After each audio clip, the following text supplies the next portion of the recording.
Ever since Harvey Weinstein was accused of rape, following other accusations of sexual harassment, more and more powerful men in Hollywood have been called out and accused of varying levels of disgusting, inexcusable behavior. But that doesn't mean that the world has moved on from Harvey Weinstein. More than 60 women have come forward with horror stories about him. Yet another woman has come forward, and actress Paz de la Huerta accused Harvey Weinstein of having raped her not once, but twice.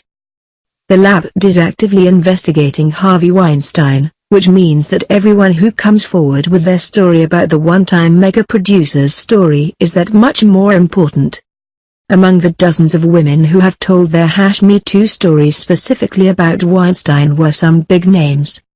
Lupita Nyong'o shared details of her Weinstein encounters. This may shock you, but Harvey Weinstein claims through a spokesperson that he remembers things differently. Game of Thrones star Lena Headey shared a story of narrowly escaping from Weinstein after his keycard miraculously failed to work. But it doesn't take a big name to have an impact.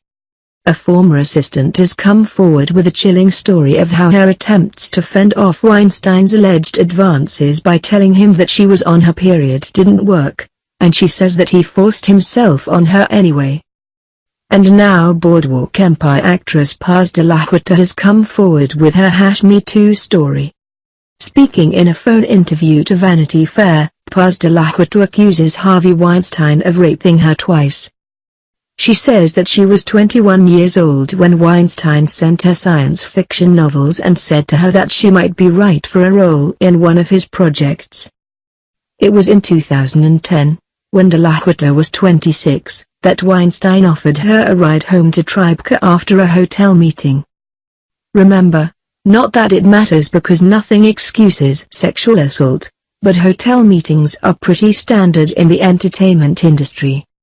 Paz de la Huerta says that Weinstein did more than just give her a ride, but followed her to her apartment and demanded to come inside and have a drink with her. Things got very uncomfortable very fast, de la Huerta told Vanity Fair.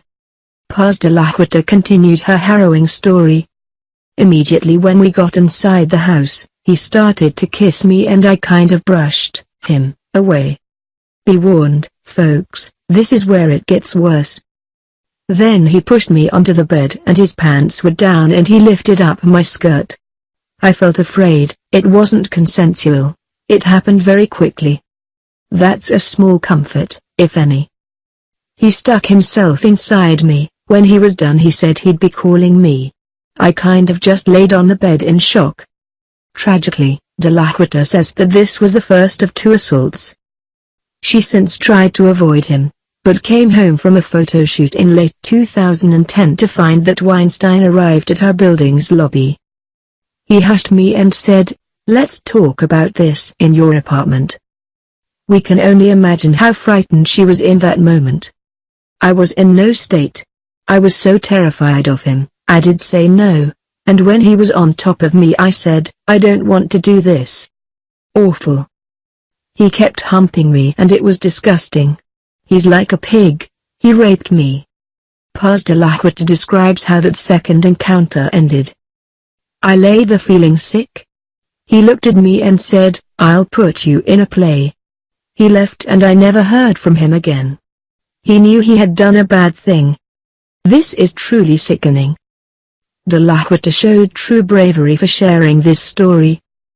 Not only does Weinstein deny all accusations of rape, but other people will come out of the woodwork to ask stupid, insulting questions intended to place the blame on de la Huerta and not on the man she accuses of rape. Maybe one of the accusations against Weinstein will stick and, for the first time, he'll face real consequences.